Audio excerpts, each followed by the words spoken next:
Howdy y'all, welcome to Travel the Board. I'm Corey. I'm Scott. And welcome to our 40 to 31 in our Top 100 series. This series has been a thing. Like, we've been really going hard at it. This is Scott's second 10 in this series. I started all the way back at 100. I went all the way to 250 on my rankings this year. So, like, only getting to talk about 100 of them for me is like, I want to tell you about the rest. I don't. Scott even says he won't go to 100. It's all right. I got him to 50 this year. Give me a year, and we'll see what I can do. I was told I had to. He does. Hey, you played like 150 new games this year. Not just games, new games this year. That's fair. If we do it again in 2026, I mean, that's 300 just in 2 years. I feel like you can pluck 100 out of there. No. We'll get to it. But yeah, let's get to our, 40 to 31. This series is a lot of fun. I hope you're enjoying it. Let's go. My number 40 is a game that I picked mainly for aesthetics, but it's also a fun game. It's Parks. It's specifically the older edition because it's way better. The art's just better. It's so much better. It's way pretty. And we talked about this a few times on the channel, but we all had the exact same experience. The Gen Con this debuted, where we went like, what's that game? That one over there with the pretty art. And just gravitated toward the Keymaster booth. Like, what? Tell me about this. Those are some cute bears. What are they for? Like, it's a beautiful game, and the components and organizers that all go into it, all perfect. Personally, it might be the best in-base game organizer I've ever seen. It's fantastic. Like, not only do things fit perfectly, things were molded for that piece. It's not like, ooh, we gave you a cubby and like clearly these little cubes go in this cubby. It's like, no.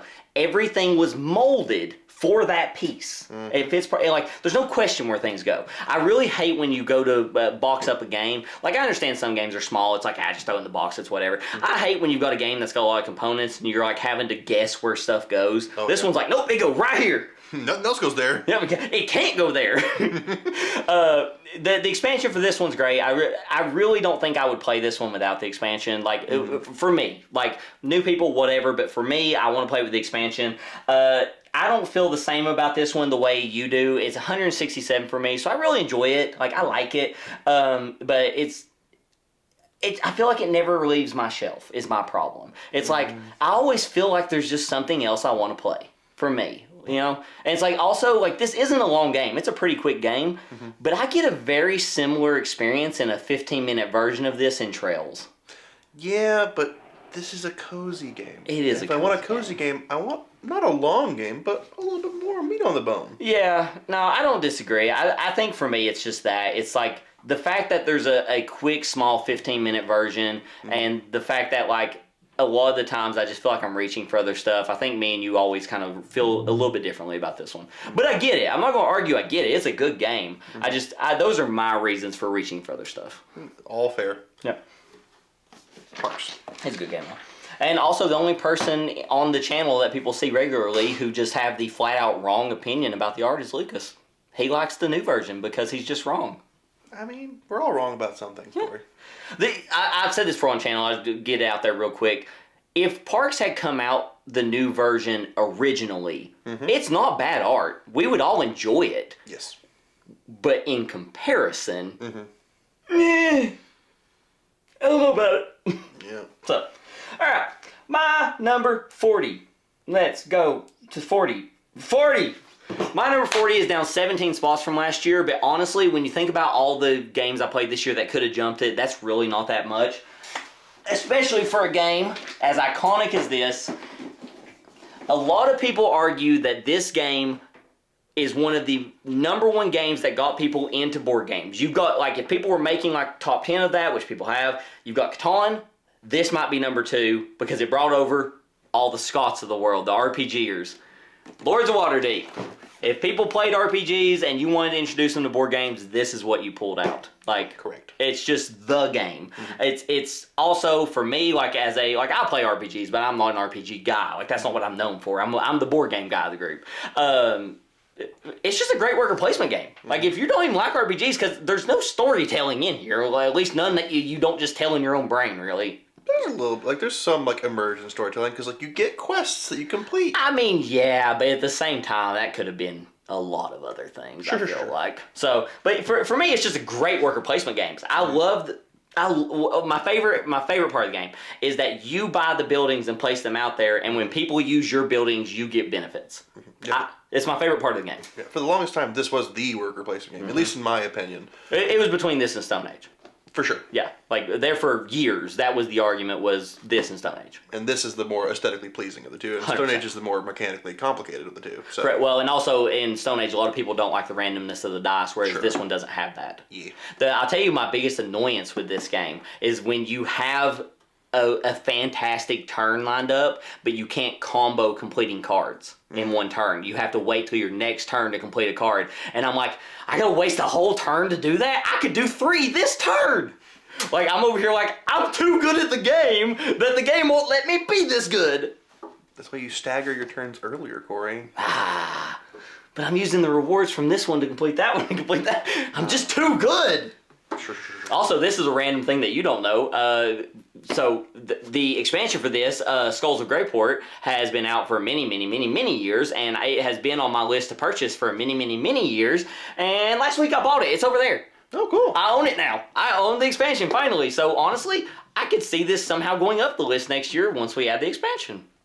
We shall see. But yeah, Lords of Waterdeep's a great game. I mean, everyone knows what Lords of Waterdeep is. Yeah. My number 39 is a repeat from last year, another game that you don't own, than I do. I forgot to bring it, sorry. I'm failing. Yeah, I was expecting to own like 47 of your 50. There's been like 5 already. Yeah.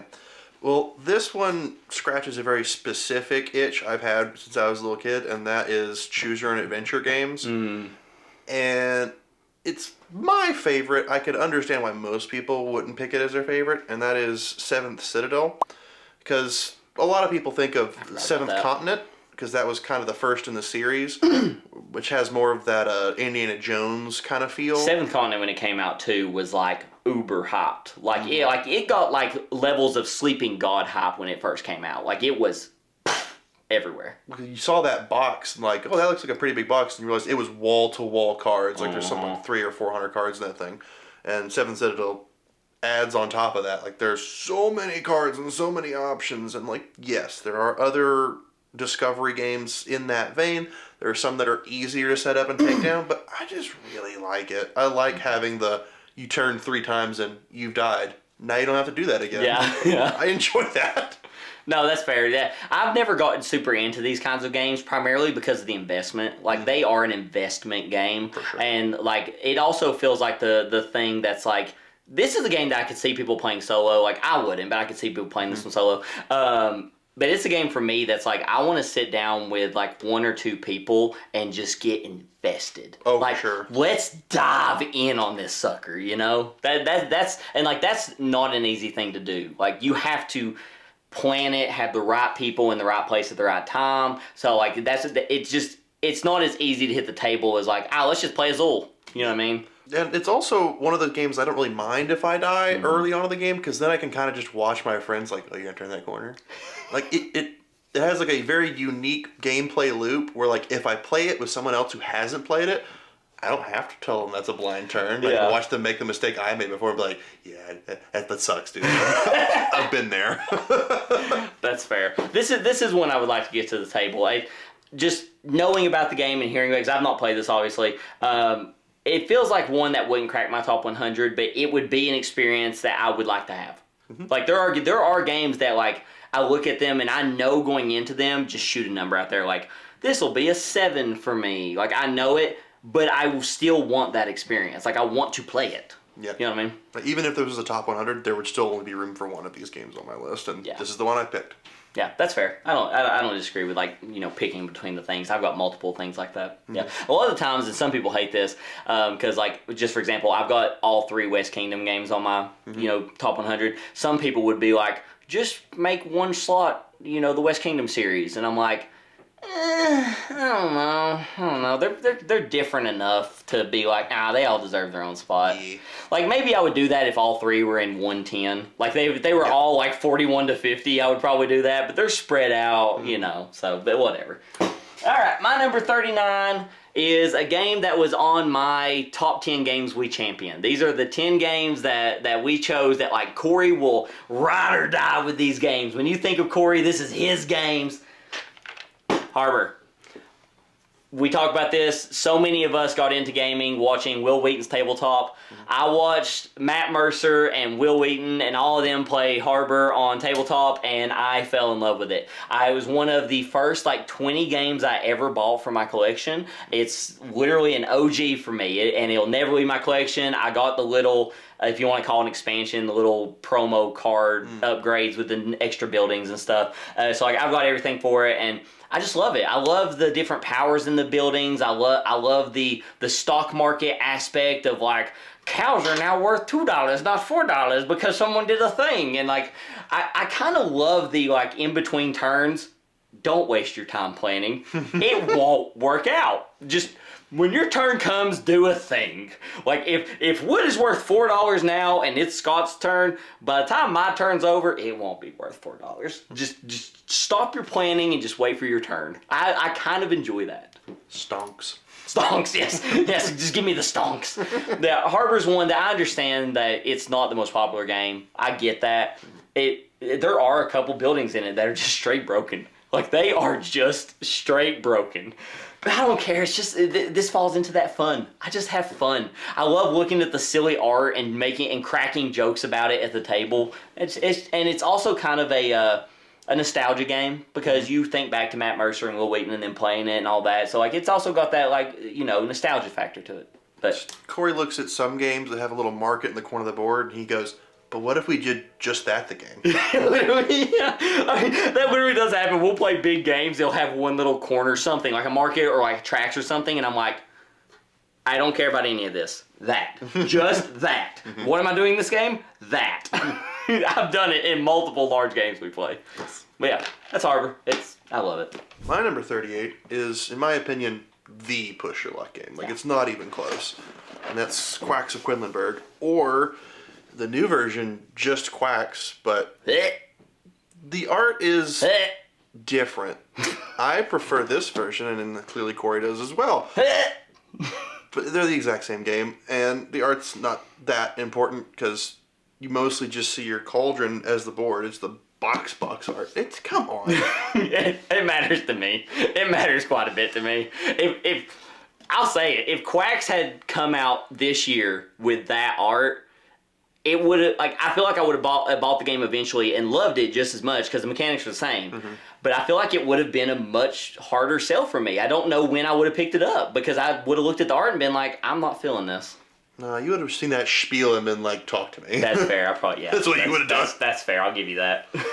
And the Dice Tower Seal of Excellence and all that. Oh, it's fantastic. It's the best push your luck game. It is extremely No one good. else is close. And plus, this year, for the first time, because me and you both have loved this game for years, we got to play with the expansions. Oh, yeah. Oh, they were so good. Both of them. Both of them were great. Yeah. But yeah, for those who don't know, you're brewing potions and they can blow up in your face. It's fun. It is really fun. I do like with the expansions that they added the side bowl so that when you reach the end, you can still score points. Because that was one of the biggest complaints is people would reach the end of your potion and be like, is everything else just worthless? Yeah. Almost every game, too. There might be one or two players at the board. You have to really have bad luck to not reach the end, in my opinion. Which can happen, but you got to really fail. Yeah. Especially with expansions because they kind of give you some mitigation. Mm-hmm. And to always reach the end, I mean. So you'll reach the end even more often with the expansions because you get some mitigation and extra bonus stuff to help you. Yeah, you get some free resources along the way, so it's going to push that extra a little bit. So you have to have that bowl. Sure. Yeah. The only thing I would say I don't love about the bowl is the fact that what's in it doesn't matter. It's just if you put stuff in it, it's points. Mm-hmm. Because it's but I put these certain things in there. I want to do a thing. It's I put a 6 chip in there, and it is a chip. Yeah, literally. Yeah. But yeah, okay. That's it. I mean, obviously, I love the game. It's great. My number 38 was also on my top 10 games I championed. It's another Corey game. We talked about this during that video, and go check that video. It's actually one of my favorite videos we did this year because it's us. It's us in games. All right. It's we pick 10 games that just make us. So go check that one out if you haven't. I love that video. But yeah, this is one I think that you and Lucas and a bunch of our friends are when they think of Corey, it's one of the first ones they think of. Jamaica! Love Jamaica. I love racing games, and to me, this is my favorite racing game. Kind of, sort of, ish. We'll get to another one later that you can argue, whatever. But It's silly. It's so silly. I love it's a one-lap race around an island. You're shooting at each other. You're stealing each other's booty. You're getting knocked back further in the track and then trying to catch back up just to shoot them. You choose, do you want to take the shorter path to get around it faster, or do you want to take the longer path that might earn you some extra booty? You know, it's just so silly. You've got, like, you're rolling 2 dice to determine your movement and everything, and then you've got a combat die. You either hit or you don't. You have to strategically plan your cargo to be like, do I want to carry coins? Do I want to carry this loot? What do I want to carry? You do have to plan strategically your food, you know, because you have to have enough food to be able to feed things. Like, it just works, and it's silly, and it's fun, and my primary reason for liking this game, I don't think there's a single game I play that I trash talk more. Like, you the entire game, every time I've ever played this, you are like angry the entire time going, I'm getting you next time! The entire time. You're just talking so much trash and you're laughing. Last time I played this was with our friends Carson and TJ. I was in tears. I was, like, not exaggerating, in tears coming down my face. My back was hurting from laughing so hard, and we all three, I thought TJ was going to throw up. Like, it was so funny. We couldn't stop. Jamaica's a great game. And you don't have to ask me to play it. The moment I hear a J leave your lips, I'm like, there's not that many games that start with J. We're playing Jamaica. Cool. So, I love Jamaica. This is a Corey game, 100%. And the expansion's really nice. It adds the special characters. It's a really nice expansion. My number 37 was one of my games that I championed, but it's dropped considerably from last year. A champion game for Scott. Yeah. And that is Sky Team. Oh, yeah. I don't think it's ever going to leave my top 50, but it's planes, and that's not my favorite. That's not most people's favorite theme, but there's no other theme that really fits this game, so it's perfect for what it is, and it solves the cooperative game problem for 2 players very nicely, so it's not just one person running the whole game. It's a great co-op game. It's not my favorite co-op game, but it's close. It is, again, going back to my, not being that much of a cooperative gamer, it is my second favorite cooperative game of all time, and for those of you that remember, it was my number 100. It was exactly on the top 100. It is my number 100. I'll say this, because, the theme works, but to the point, if we make a top 10 thematic games, like games that fit their theme, not so much games that are thematic, but games that fit their theme, this is in top 10. Oh, like, sure. You feel like you're driving that plane because everything is happening that you need to happen, right? Like, you are handling your hydraulics, your, what's it called? Is it pitch, where you're the left to right? Like, you got to track everything. And I also love the non-communication aspect. Oh, yeah, that's what makes it. Oh, it's so good. Like, because, like, in between rounds, you can talk all you want to, but you almost feel timed a little bit, where you're like, let's get all this information out there as fast as we possibly can, because the moment we start, we can't talk. So, like, there's a little bit of stress that comes with it, and I really like that. And I like how much you get in the box. It's like, what, like $25, $30 game? And, and there's, like, 5 or 6 different modules you can choose to... You can just choose to add on. And the difficulty changes. And, like, so last time me and you played, we played the 2 highest difficulty ones, and we went 1-1. We won 1, lost 1. So, like, and, like, we're pretty big gamers, right? So, like, the fact that, it's not a game you just win. Like, because there are some co-op games, unless you just get terrible luck, you just kind of win, right? I mean, the easier ones, like, unless you legitimately don't know how to play the game very well, they kind of are just wins. Like, yeah, but they're also introductory games, and they're also games you can play with anybody. Because, like, me and Lauren played the first one, like the introductory ones, and we won, but, like, she really enjoyed that. I also feel like non-gamers kind of don't like games you can lose. You're right, like...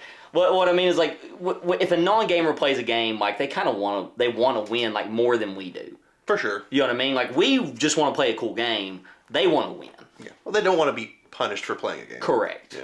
Yeah. But great couples game. I'll put it that way. I agree. Yeah. Like I said, I mean, it's my number 100. It's my second favorite cooperative game, and that's from a non-cooperative gamer. All right, my number, 37. This is the first time in 2 videos I forgot what number we're on. I'm doing better. So, last video, I had Sanctuary on. It's time for Big Brother to come out. Ark Nova. It's Ark Nova. It's fantastic. It's one of the best games of all time on BGG, on, the other channels that do, like, People's Choice, things like that. Everyone loves Arc Nova. It's crunchy. The theme is cool. The theme comes through well. The two tracks meeting in the middle, and like that's the end game, trigger is really cool. So you're having to manage your scoring solutions from two different directions. And, sometimes you're like, oh, they're about to meet, but I don't want them to meet yet because I got to do this thing. It's just really good. The only thing I would argue with the game is I've heard a lot of people say it works best at 2. Like, I've heard a lot of people say that. I think me and you both disagree. I think this is probably best at 3. Because at 2 where you're covering all the different, scoring solutions to where it makes the ways you can score a little less often, if that makes sense. I think with more players it would be a little bit more combative. And also you would see more of the deck. 'Cause, I mean, the deck is the deck, and with 2 players you're just not seeing enough of that deck. Like, you want to see more of it, because if you offer me a deck of 200 cards and I only get to see 40 of them, I want to see more. They're all cute little animals. Yeah, I mean, Arc Nova's fantastic. I love it. It's one of the, we just got the expansion too this year. We haven't had a chance to play it, but it's near the top of our list of getting it back to the table so we can play the expansion. I've heard it upgrades the game a ton, so I'm excited. This is another one that's it's been on my list for a couple years now, and it could still rise based off the new to me expansion. So we'll see what happens next year after I play the expansion. But I mean, 37, I like it a lot. My 36 is, I think, the only Goofy party game I have on my entire list, because it is the king of Goofy party games, in my opinion. Oh. Took me a second to figure out what you're talking about, but now I know. Yeah. Cash and guns. And the best component in all gaming. Yeah, the silly foam guns. Silly foam gun. I mean, everyone automatically knows what the assignment is as soon as you pass those out. You explain the rest. It's required you explain the rules and then pass them out, because if you give it to them immediately, they're not listening anymore. They're not listening, yeah. Just pointing that stupid thing at everybody, because that's what they're going to be doing for the next half hour. And it's always fun.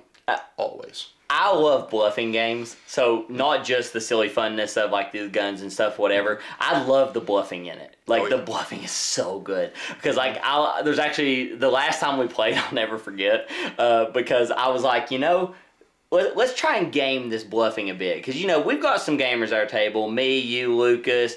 Braxton's really smart. He tries to keep track of stuff. I was like, let's try and game this a little bit. I was like, everybody's going to think that I'm not going to shoot them 3 times in a row. They're going to be like, he's going to save some bullets for later in the game. So I shot 3 times in a row, and everyone realized Corey's out of bullets. So the rest of the game, I had no bluff power, no bullets, no nothing. So the entire rest of the game, I'm just spinning the little gun on my finger going, does it matter? Does it even matter what I do? But I was like, I'm going to win this right off the bat. And then the best part was half of them didn't even work. And I was just like, oh, well. These things happen. These things happen. I mean, it was my number 87. It cracked top 100. I love it. It's fantastic. There's no argument to this game, in my opinion. The only thing that always has to be said, second edition, not the first. The first edition is a weird version of telephone. Yeah. Second edition. Cash and guns. All right, my number 36. Yes, I did. My number 36, we talked last video, I gave you my stats, and in the 100 to 91, I gave my stats. I told you that my biggest drop of the year was 12 days. My biggest rise of the year is number 36, and it rose 21 spots. It was number 57 last year. Here's the funny part. I didn't play it this year. I have no reason for this thing to rise other than it is number 1 on my list that I want to get back to the table. So I think there's this itch in me that's like, you want to play it? You want to play it, Corey? Bruno Catala is my favorite designer of all time, and 5 Tribes is incredible. It's Mancala. It's Mancala with powers. That's all it is. But it's so good. Based off what color you put down and how many of that color are on that square, you get to do a power of that level. You get to get powers with the gens, and then you get to assassinate other meeples with, I think it's the reds, the blues, give you stacking points. Every color meeple just adds to the fun of it. Literally mathing out your path that you want to drop these meeples, but then along that path, what color do you want to leave behind? It just adds to the strategy, but at the same time, a lot of people look at this game and they see so many options that it causes their brain to just kind of go into a fuzz, and I'm like, honestly, it doesn't matter that much. Just pick up a pile. just pick up a pile and just see what happens. But then for those, like, I am pretty good at this game. Like, I'm able to kind of see through that puzzle a little bit to find that perfect pile that works, right? So, like, for me, it's also really fun in that regard that I kind of see the strategy. I'm able to go, ooh, I can get that gen right there if I do this, and that also sets me up for next turn to do this. And, like, I can kind of see exactly what I'm wanting to happen along the way. So, like, that, like, kind of, like, puzzle within the game is also really fun for me.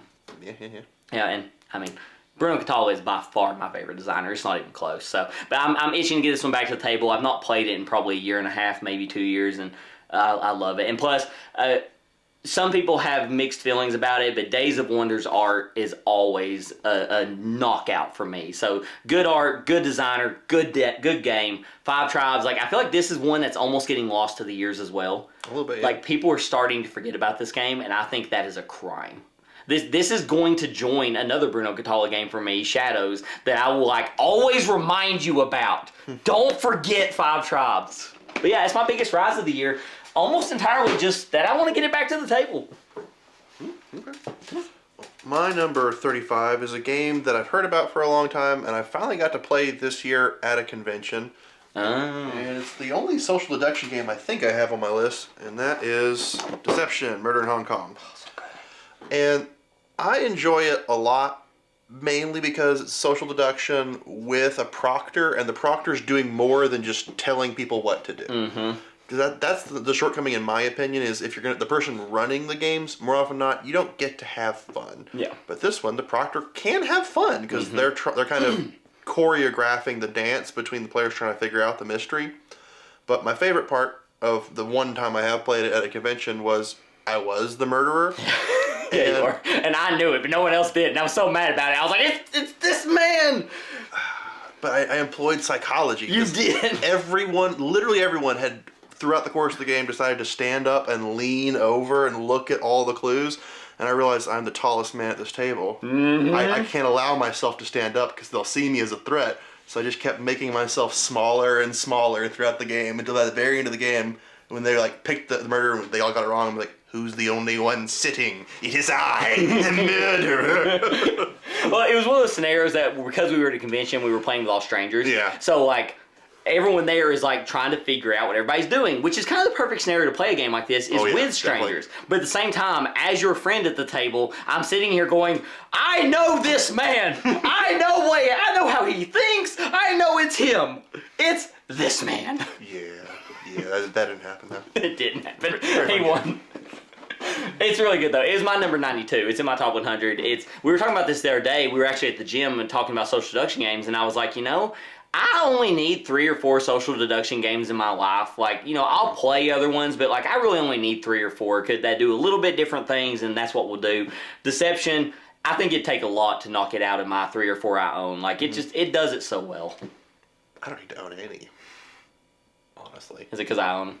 Oh, that and, like, there's a few that are always in rotation at every major convention. Like Werewolf and Blood on the Clock Tower, they're always going to be there. They're never going away. Oh, and then you've got the large group ones like Two Rooms and a Boom, stuff like that. So yeah, there's always something you can do. And then even if you want to play just at home with friends, all it takes is a few index cards to play Werewolf. Yeah. Like, you just grab a few pieces of paper and you can play Werewolf. But I think those games really sing with randos, because it's kind of like, I don't know you, but I have to figure you out right now. No, I agree. And Deception's one that's like, just for example, at a convention, if you've got an hour to an hour and a half gap in your day that you're like, I don't really know what I want to do, just find a Deception game, you're chilling. Yeah. Okay. My number 35? 35 is finally The Last Shem Phillips. The last on the list. Crossover with you from last list. I can't pick it up, it's heavy. I have all the upgraded components. It's very heavy. Paladins, it's the best Shem Phillips game in my opinion. It's the best of the West Kingdom. It's the best of all of them. It's fantastic. It's the crunchiest game. For those of you who didn't watch the last list, I have yet to play his South Tigris games.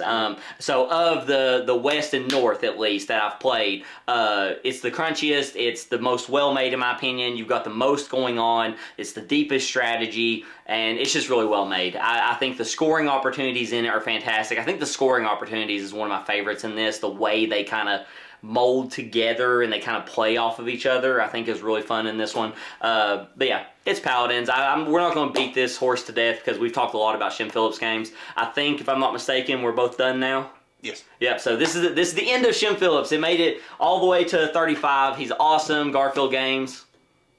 You don't want to say your Orange Cat bit? No. Okay. Every time he says Orange Cat Games.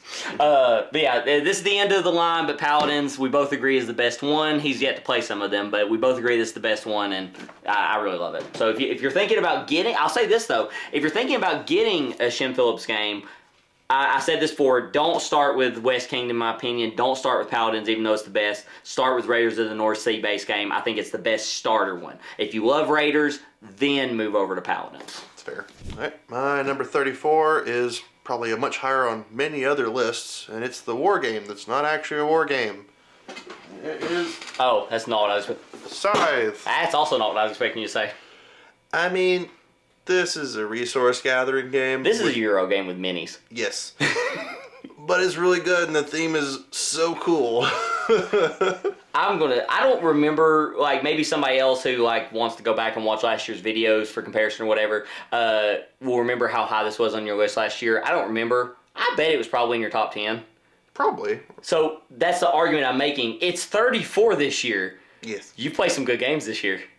For Yeah, Scythe to fall that far? Yeah. Because I know you love this game. Well, I think it wasn't that. I think it was top 20. You know, Still, that's still like 15, 16 places down. If for no other reason than it is real hard to get tabled. It is hard to get tabled. Because also because like this is one of the few games you want to play with more people. Oh, absolutely. You don't want to play with 4 people. You want to play with more people. But I don't want to play with max player count. I have learned. Really? Well, maybe it was just because the first time I played at max player count, I got the objectively weakest faction and got put in the fucking corner. Oh, baby got put in the corner in that game hard.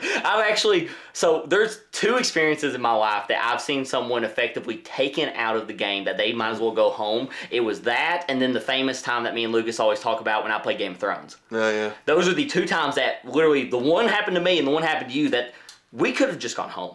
Yes. Like, us being there was a formality. Yes. So it speaks volumes that my love for the game, that my first and most definitive experience was, I am losing so hard. I could be on a team with someone else and we still couldn't win. Yeah.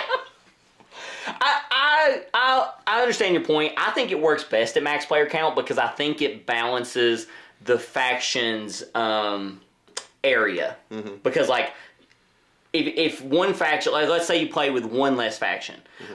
the factions that have that faction's area in between them almost have an objective buff because they have area they can take over that no one can really contest them. Mm-hmm. So I think it's best with max player count, but I also think max player count is the most restrictive because you do have the least amount of area to deal with. So I don't know, it's kind of a double-edged sword. It's like yes and no, but I mean, this game is a masterpiece. Can we say that at this point? Like, it's so beloved in the community. Jamie Stegmaier literally built the back of one of the best companies in board gaming off the back of this game. Yes. Like, it's a masterpiece. It just is. Yes. Yeah, the expansion is really good. The airship expansion is not my favorite. It's good, but it's not my favorite. Mm-hmm. But it did do one thing in gaming that I think we both agree is kind of annoying, but I get it because he had to keep costs down.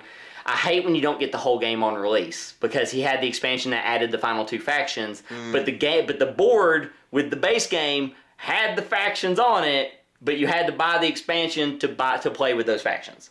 I mean, come on. I mean, the entire reason has to be that he was keeping costs down because otherwise the base game would have been like $120, $150, and like that's hard to do. But the base game had enough in it. Oh, it did. I hate pulling out a game and being like, what are these 2 giant faction symbols that aren't even mentioned in the rulebook? You know what I mean? And then it's like, oh, there's an expansion. got it. Yeah, But I mean, still, the fact that he did that, which, like I said, understandably, but the fact that he did that and it's still one of the greatest games of all time is, just a testament to him. For sure. Because, I mean, Stonemaier is, can we say at this point maybe the most popular company in board gaming? I'd say they're definitely the most loved. Yeah, most loved. Like they have a cult following. Definitely. Like hardcore.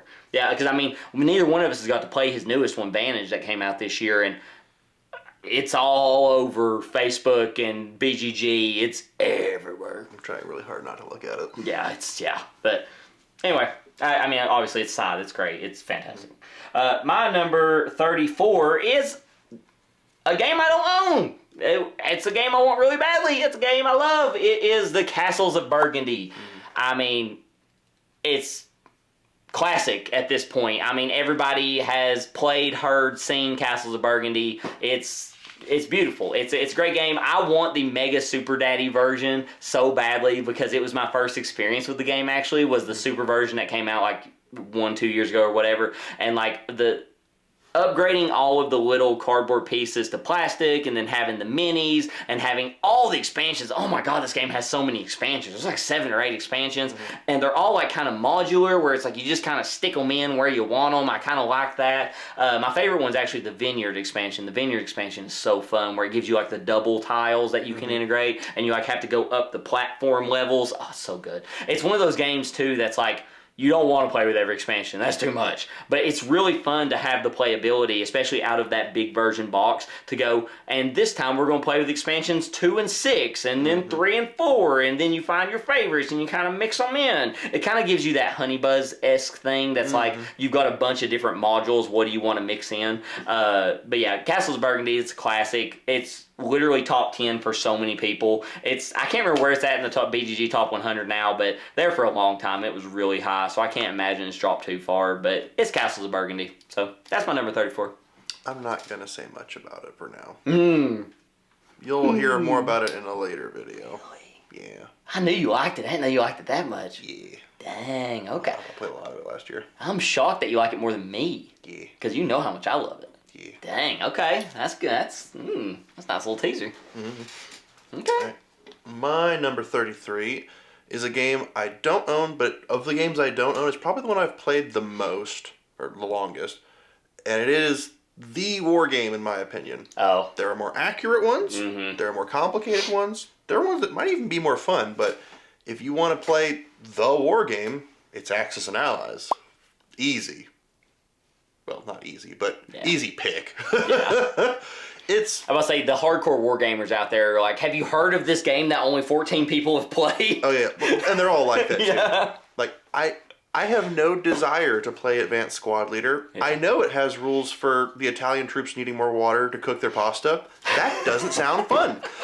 So Axis and Allies is the happy middle ground, where I get to pull out my little general pole and scoot forces across the board and go, soon Africa will be mine. Yeah, that's fun for me. Not everyone, but I get it. Yeah. Okay. Yeah, it's fair. It's... Well, we were talking before, like, about the classics, and I literally use it as the example of Axis and Allies to Catan is kind of what I consider the classics at this point, you know? So, it's one of those games that's like, if somebody argues with me, I'll just be like, with you, I'd be like, just go sit in the corner. Just, you don't win this. Scott wins this argument. I've never played it, actually. Really? It also falls in that category that I think even you would agree. I don't think I'd like it. I think you could like it, but it's an activity. It's an all-day affair. Oh, 100%. Yeah, I know that. Like, that doesn't bother me, because, I like Twilight Imperium. Like, that doesn't bother me. I just don't think it's a game that would fit me. I'd give it a try. Like, if you put it together and said, hey, Corey, come play, I'd come play. Yeah. I just don't think I would. It really depends on the people at the table, because if you get into it, like, I'm on the Axis. We're a team. We're going to win this. That's what really makes it good. That's fair. That's fair. Okay, that's a good pick. My number 33 is also a game I don't own, and it's the number 1 highest game on my list that I don't own. So Castles of Burgundy and then this game back-to-back, funny enough, are the 2 highest games I don't own, and it's a game that screams Corey. Every time I've ever played it, I have loved it. War of the Ring, a.k.a. Lord of the Rings in a freaking box. You play Lord of the Rings. There's Like, do you want me to tell you how to play this game? You play Lord of the Rings. You have a fellowship, you have Mordor, boom.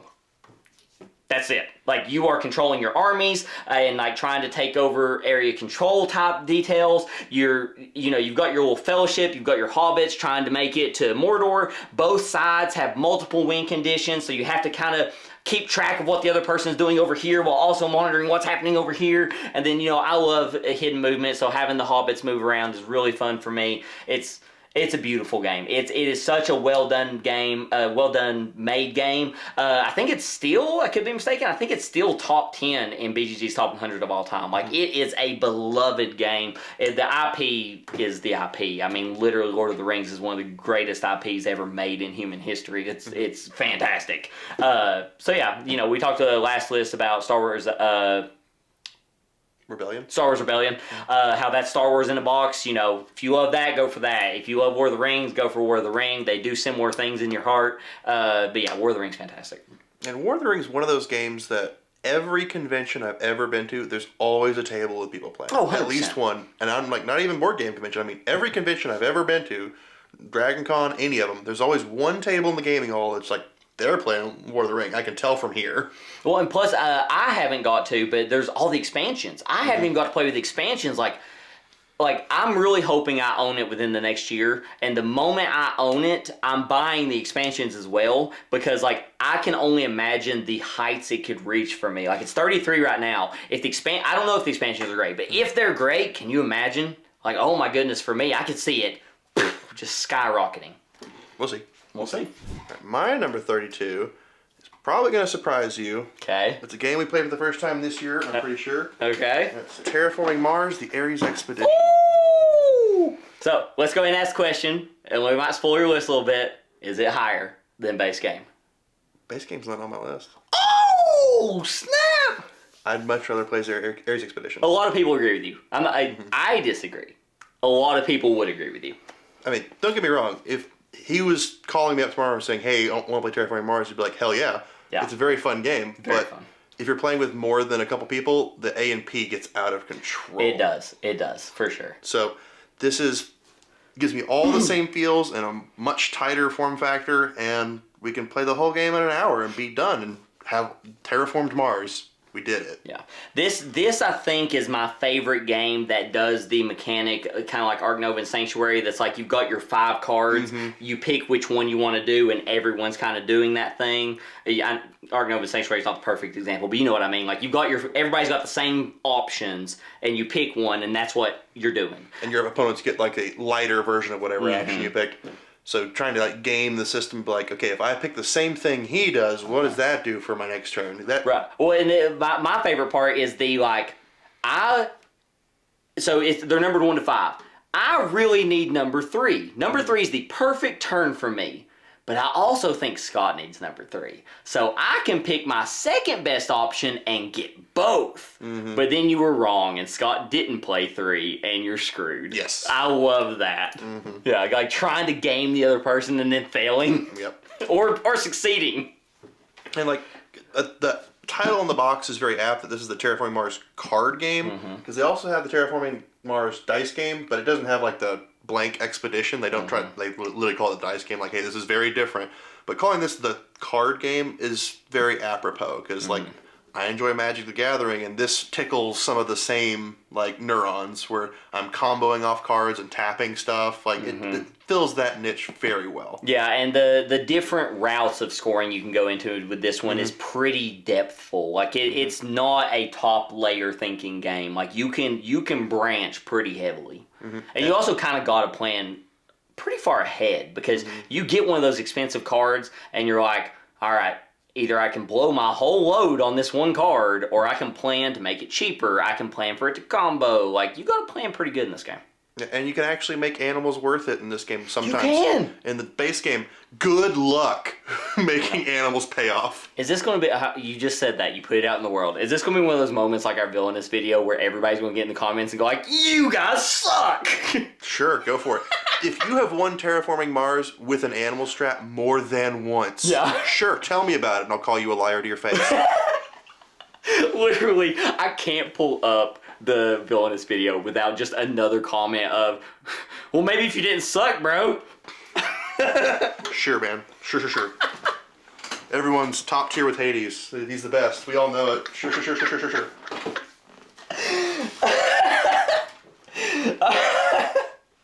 Alright, my number 32. I'm also here to bring some controversy. Good old Eric Lang blessed this world with the Mythos series. He came out hard and banging with Blood Rage. He followed it up with some amazingness in Rising Sun. But according to Corey, his final game in the series was the best one. Ankh Gods of Egypt, for me, is the best in this series. Yes, you just heard me right. I'm aware Rising Sun is in this series. I'm aware Blood Rage is in this series. I still like Ankh better. I think Ankh is so good. I love the area control aspect of it. I love putting down the little, I think it's camels, to break up the different areas and kind of choosing how the areas are broken up. Like, you're creating the areas. I love the monsters in this game, and I bring this up every time I talk about Ankh because I'm going to do it every time. The number one complaint I hear about this one, I'm not talking about the merge mechanic, that's a whole different thing, is the, because I know what you're all thinking, everybody complains that the monsters don't do anything in this game. What the monsters do in this game is when you do a thing with the monsters, they do their thing, and then they're just another creature. Like, they're just worth their points. Huh. If only we've ever played a game that does the same thing. Oh wait, Blood Rage does the same thing. Your monster does a thing, and then they're just a monster. That's all they do. So your complaint about Ankh better also go towards Blood Rage, in my opinion. I get passionate about this one because I hear people say they don't like this one, and I could not disagree more. I think it's the best of the series. I think the mechanics are the best. I think the Pharaoh expansion is incredible. And now I understand why people may not love the Pharaoh expansion because it adds a mini game on the side. People don't always love mini games. I do. I love mini games. So for me, it's fantastic. But I'm not gonna push the Pharaoh expansion on you because I understand why you may not like it. But I love Ankh, and I get passionate about this one. I'm gonna come out the other side of this argument in a later video. This seems so. Yes. Blood Rage, you guys have already seen, has already been on my list. Let me phrase this properly for those of you who may not have watched the whole series yet. Rising Sun and Blood Rage both are in my top 100. I love the whole series. I just love this one best, and I'm passionate about it because so many people disagree with me. Blood Rage, I'm going to find it here real quick because I got to prove my point. Rising Sun was 88. Like, I still love Rising Sun. And Blood Rage was a little bit higher. We're going to sit here until I find it. Blood Rage was 63. So, I still love them all. Ankh's just my favorite. Rising Sun was a little bit too fiddly and busy for me. There's a lot going on. There is a lot going on. You don't really need. Well, we also played with all the expansions. Yeah. All of them. But I also feel like the base game's a little too simple for me. Like, you just got your factions and you're just kind of doing your thing. Without the expansions, you don't really have a ton. Like, there's so much less variety, whereas, like, all the expansions add more monsters, add more of the gods, just add more. And, like, I really enjoyed that aspect of, like, you know, you can kind of pick what you think will be the most fun for the group you're playing with. Sure. So that's why I like all the expansions for that. And Ankh kind of does a similar thing, but for Ankh, honestly, and it's another reason I like it, all the expansions that add the more monsters and more factions and stuff, I think that they're all so enjoyably similar, if that makes sense, that you just kind of grab. You don't think about what you want to play with. You just grab some and go, yep, that's what we're doing. All right. My number 31 is a repeat from last year, and definitely higher than you would expect for most games in this genre of super simple. I can play it with anyone. Photosynthesis. It does what it says on the box. It does.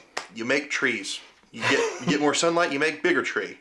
And you show someone the box and they go, I don't know, that looks like a big game. Like, no. Watch this. Very and light. You just show them how the light works one time, and they know how to play the game intuitively. I agree. I agree with also the fact that people see the way the light work and they go, oh, that's cool. You know what I mean? Like even gamers have to admit that's pretty cool. It is pretty cool. It's pretty cool. And like the whole like bigger trees block smaller trees. It's just the strategy is there. It's not like, oh my god, you're breaking your brain strategy, but the strategy's there. It's a fun game. I agree. It's outside of my top 100. I don't know where, like 140, 150, maybe a little lower. Like, I enjoy it though. It's really fun. For me, and we've talked about this in the past, and the funny part I'm about to say is the game that kind of replaced it also isn't my top 100. But I love Bosk.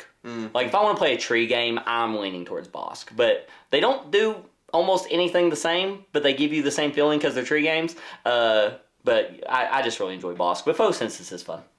I just like it because I can literally play with anyone. You can. And that is becoming an increasingly important category within my game collection is, can I play this with someone who is not a gamer? If the answer is yes, it's going to shoot up my list. No, I agree. I agree with that. I'm annoyed because I literally just saw Photosynthesis and I lost it. 186. Still pretty good. Made top 200. When you consider how many games I've played, that's pretty good. Mm-hmm. Okay, my number 31. We're finishing the list. That's the end of it.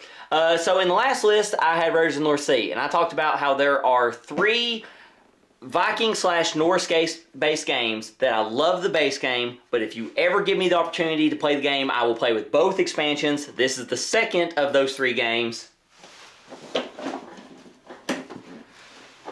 Champions of Midgard. Champions of Midgard is wonderful. It is, at this point, becoming a little bit of a modern classic. I love rolling the dice. I love going across the sea or up the mountains if you have the mountain expansion to either fight the monsters or fight the sea monsters. It's really enjoyable, like kind of Amerithrashy and kind of Euro-y where you're collecting your resources, but the whole goal is to just get the right dice to roll against them monsters, crack their heads, and bring them back and mount them on your wall. Yeah, it's a fancy dice chucker. It is a fancy dice chucker. That's a good explanation, but I really enjoy it. It's super fun, and it fits into that category. It has 2 of the best expansions, in my opinion, that fit the game.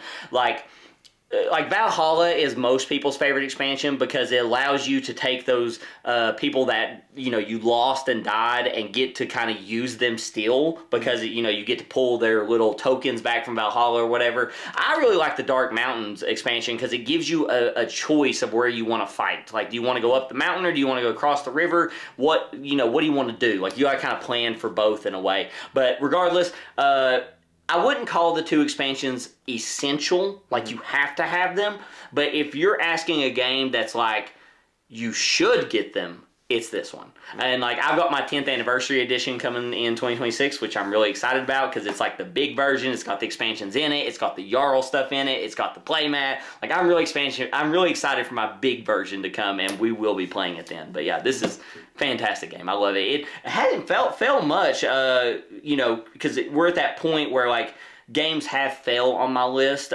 because I played so many good games this year. Mm-hmm. But this game only fell from last year. I'm going to look for this one. Only 11 spots. It was number 20 last year. So only 11 games that I've played the past year have jumped it. But like I said, this was my most prolific year of gaming of my entire life. Mm-hmm. So to me, it speaks to this game's staying power. And Reavers, it was already on the list. You guys saw the follow-up to this one. I love Reavers, but nothing beats the original. All right, that was our 40 through 31. I hope you guys enjoyed it. Let us know about the games down in the comments below that we picked for this one. What did you agree, disagree with? We had a little bit of controversy on this one from both of us, so kind of shout out that for us. That was fun. But this series, we got 30 to go, and we're getting to the good games now. These other games, they're okay. These other games are okay. We're getting to the good stuff now. So stay tuned. Let's get to it. Thanks for watching. Bye. Bye.